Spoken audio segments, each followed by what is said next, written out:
Sir మీరు దేశ ప్రధానమంత్రి ఎవరితో మీకు పరిచయం ఉన్నది? ఇందిరాగాంధీతో పాటుగా అంతకు ముందు తర్వాత? Morarji Desai, Indira Gandhi, PV Narasimharao, Atal Bihari Vajpayee, Chandrasekhar, Charan Singh, who else practically PV Narasimha Rao ఉన్నాడు కదా, పివి నరసింహారావు కలిసాను. పివితోని ఇంత మంచి సంబంధాలు ఉండేయండి. నేను ఫోన్ చేసి ఏమండి I want to talk to అంటే 9 గంటల తర్వాత రాండి అని చెప్తుండే రాత్రి. నేను పోతే ఇక మంచి కాఫీ, ఫిల్టర్ కాఫీ ఇస్తుండే. చెప్పాయి ఏంటి సంగతులు అది అంటూ. ఇద్దరు ఒక జిల్లా వాళ్ళ ఇద్దరు, ఆయన కూడా వంగర కదా, మాది కమలాపురం. అయితే అప్పుడు నాకు పరిచయం లేకుండే. బట్ ఇందిరాగాంధీ అప్పుడు మెదక్లో కనిపించినప్పటి నుంచి ఇదని వి గాట్ ఫ్రెండ్లీ. అయితే ఒకసారి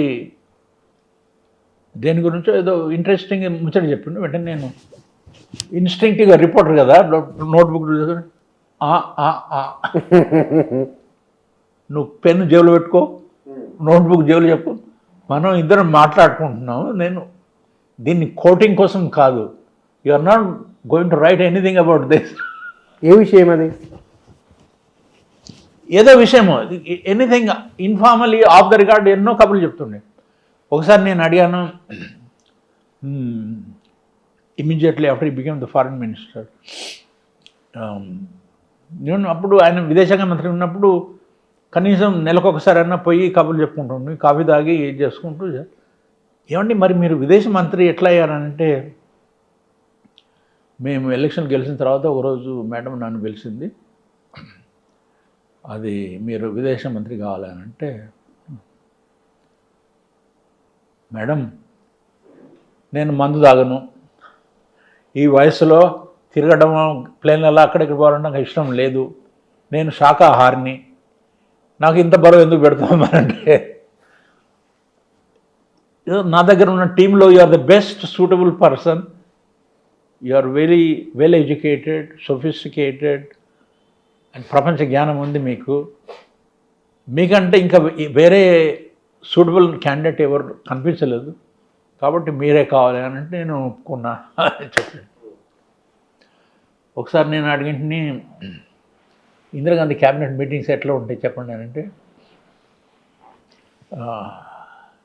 ఆవిడ క్యాబినెట్ మీటింగ్ పెట్టినప్పుడు అందరూ ఉంటారు కదా పక్కన, ఈయన లెఫ్ట్ సైడ్ మీద ఉంటాడు, రైట్ సైడ్ అనుకుంటా, మీద క్యాబినెట్ మీటింగ్స్ ఎట్లా ఉంటుంది. అయితే ఏదైనా నిర్ణయం తీసుకోవాలి అంటే ఏదైనా సబ్జెక్ట్ మీద డిస్కషన్ వచ్చినప్పుడు ఆవిడ అడుగుతుండే మీ అభిప్రాయం ఏమిటి దీని గురించి అని. ప్రతి క్యాబినెట్ మంత్రి రిప్లైస్ ఇచ్చిన తర్వాత నేను ఆఖరి మనిషిని కదా, నన్ను మీ అభిప్రాయం ఏంటండి నరసింహారావు జీ అని అంటే నేను చెప్తుంటుంది, మేడం ఈ నిర్ణయం తీసుకుంటే పాజిటివ్లు ఇవి, నెగటివ్స్ ఇవి, మరి మీ ఇష్టం ఏ నిర్ణయం తీసుకోవాలి మీరు. అప్పుడు ఆవిడ నేను ఇది చేయదలుచుకున్నాను అట్లా చెప్తున్నాను. ఇంకొకసారి అడిగాను, ఏంటి మన ఇందిరాగాంధీని పరిచయం అంటే ఇట్లా what is it, very serious వర్కా, బోరింగా, ఏమన్నా ఎప్పుడన్నా రిలాక్సింగ్ ఏమన్నా కబుర్లు చెప్పుకుంటారంటే, ఆవిడ గాసిప్ అంటే చాలా ఇష్టం అంటే ఏం జరిగిందనంటే, వసంత్ సాట్ అని ఒక మంత్రి ఉండే అప్పుడు ఇన్ఫర్మేషన్ మినిస్టర్. ఒకరోజు ఇందిరాగాంధీ అడిగింది, మంత్రిజీ కిసి మహిళా సే చక్కెర చల్ రా క్యా ఆమెను అడిగింది. సో వీళ్ళంతా సిగ్గుపడి నవ్వుకుంటున్నారని, మేడం మమ్మల్ని సాగుతూ అడుగుతుందని. సో వెరీ రిలాక్స్డ్, అట్లా ఇదేం లేకుండా అనమాట. సో ఇట్లాంటి కబుర్లు చెప్తుండే. ఒకసారి నేను ఆయన పబ్లిక్ దర్శనం అంటూ ధర్మదర్శనం every day in the morning 8 to 9, 9 to 10 నా జ్ఞాపకం లేదు. అంటే ఒకరోజు నేను పోయాను అక్కడికి కెమెరా తీసుకొని. చాలామంది వచ్చారు. అయితే నేను ఈయన అందరిని కలిసేది ఫోటో తీయాలని ఒక కుర్చీ మీద నిలబడి కెమెరా ఇట్లా పెట్టి ఏమండి అని అన్నాను. తిరిగి చూశాడు.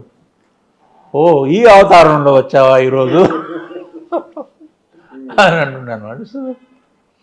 ఇంకొకసారి రిపబ్లిక్ డే అయినప్పుడు అక్కడ ప్రెసిడెంట్ రాష్ట్రపతి భవన్లో ఒక పెద్ద పార్టీ వేస్తారు. ఆల్ ద విఐపీస్ అంబాసిడర్ పిలుస్తారు కదా. అయితే నన్ను కూడా పిలిస్తే నేను పోయాను. ఆయన ప్రధానమంత్రి కూర్చుండే, పక్కన ప్రెసిడెంట్ ఉండే, పక్కన సోనియా గాంధీ గిన ఉండే. నేను అవి వెంటనే నమస్కారం, ఏమయ్యా నువ్వు కనిపించండి లేదు అని అన్నాడు. ఏమండి మీరు 120 కోట్ల మంది జనాభాల సమస్యల గురించి ఆలోచించాలి. మీరు దేశ ప్రధానమంత్రి, నేనేమో జర్నలిస్ట్ను. అన్ని భారాలు ఎలాగో మోస్తున్నారు, నా భారం మీ మీద ఎందుకు పెట్టాలి? నాకు I don't need anything from you, why should I trouble you? సరే ఆయన కలుస్తూ ఉండే, అప్పుడప్పుడు వస్తున్నాను. సరే అండి తప్పకుండా. సో ఒకసారి ప్రధానమంత్రి అయిన 2-3 నెలల తర్వాత ఫోన్ చేసింది నేను రాత్రి. ఫోన్ చేస్తే ఆయన ఆఫీస్ సెటప్లో అంతా తెలుసు నా గురించి. ఫోన్ చేసి నేను వెంకటనారాయణ మాట్లాడుతున్నా, రావు గారితో మాట్లాడిస్తారా అంటే వెంటనే they will connect me to him. తెలుగులో మాట్లాడుతున్నాను. ఏమండి దేశం నడపడం ఎలా ఉంది అనుభవం అంటే, ఏమయ్యా నువ్వే చెప్పాలి Venkatanarayana, you should tell me how I'm running the country, why should అట్లా చెప్తున్నాను. ఇంకొకసారి అరుణ్ శౌర్య ఇప్పుడు ఇండియా టుడేలో ఇండియన్ ఎక్స్ప్రెస్లో ఉంటుండే, చాలా క్రిటికల్ ఆర్టికల్స్ రాస్తుండే. ఒకసారి పోయినప్పుడు ఎవడయ్యా ఈ అరుణ్ శౌరి అని అడిగాడు. అంటే అతను వరల్డ్ బ్యాంక్లో పనిచేస్తాడు, ఇప్పుడే వచ్చాడు. అక్కడ అతనికి కాంగ్రెస్ పార్టీ గురించి మంచి అభిప్రాయాలు లేవు, రాస్తుంటాడు. అలాగా అతనికి నాకు పరిచయం, నేను తీసుకురానా, నేను కల్పించను అంటే వద్దు బాబు వద్దు వద్దు. It's like that you know. Rajiv గాంధీతో కూడా రాజీవ్ గాంధీతో మీకు పరిచయం, మీ అనుభవం చెప్పండి. సంజయ్ గాంధీ చనిపోయిన కొన్ని వారాల తర్వాత దేశంలో చాలా స్పెక్యులేషన్ ఉండే. మరి చిన్న కొడుకు పాలిటిక్స్లో యాక్టివ్గా ఉండే, పెద్దోడేమో పైలట్ ఉండే కదా. అవును. పెద్ద అబ్బాయి వస్తాడా, రాజకీయాలు జాయిన్ అవుతాడా రాడా అనేది అప్పటి చర్చ, అది పెద్ద చర్చ ఉండే. అయితే నేను ఒక మ్యూచువల్ ఫండ్స్తోని అతను కలుసుకున్నా, పోయి కూర్చున్నా. అతను వాళ్ళ అమ్మ సఫ్దర్జంగ్ అవెన్యూ 1 సఫ్దర్జంగ్ రోడ్లో, ఇతనికి వేరే అతని పరివారం సోనియా, రాహుల్, ప్రియాంకలు, చిన్న చిన్న పిల్లకాయలు కూడా. I'm talking about 1980 I think. So అది ఫోటోలు చూపించుండు. తను is very interested in photography. తన భార్య ఫోటోలు తీసుండు, బిడ్డల కొడుకు బిడ్డ ఫోటోలు కింద. అయితే నేను I want publish some of them in my magazine అంటే నాకు ఇచ్చిండు కూడాను. గంట సేపు కబుర్లు చెప్తున్నాను. అంటే అయితే చెప్తున్నా, మరి ఈ బ్రదర్ ఇస్ డెడ్, మరి మీరు ఏం చేయబోతున్నారు, ఏం కథ? నేను ఏం నిర్ణయం తీసుకోలేదండి. అయితే మా అమ్మ అంటున్నది, ఒక కొడుకు, నా కొడుకు ప్లేన్ క్రాష్లో పోయిండు, నువ్వు పైలటు, నీ ఉద్యోగం బంద్ చేయి, ఇంటికాడ కూర్చో. I don't want my other son also to die in a plane crash. నేను చెప్తా, అమ్మ, రైలు యాక్సిడెంట్లో చాలామంది చచ్చిపోతారు, రోడ్ యాక్సిడెంట్లో చాలామంది చచ్చిపోతారు, బస్సు యాక్సిడెంట్లో చాలామంది చచ్చిపోతారు, ప్లేన్ యాక్సిడెంట్ ఎప్పుడో ఒకసారి అవుతుంది. నువ్వు గిట్లా అంటే ఎట్లా అంటే, నేను ఏమి వినదలుచుకోలేదు, నువ్వు ఏం పని చేయకో ఇంటికాడ కూకుంటున్నా.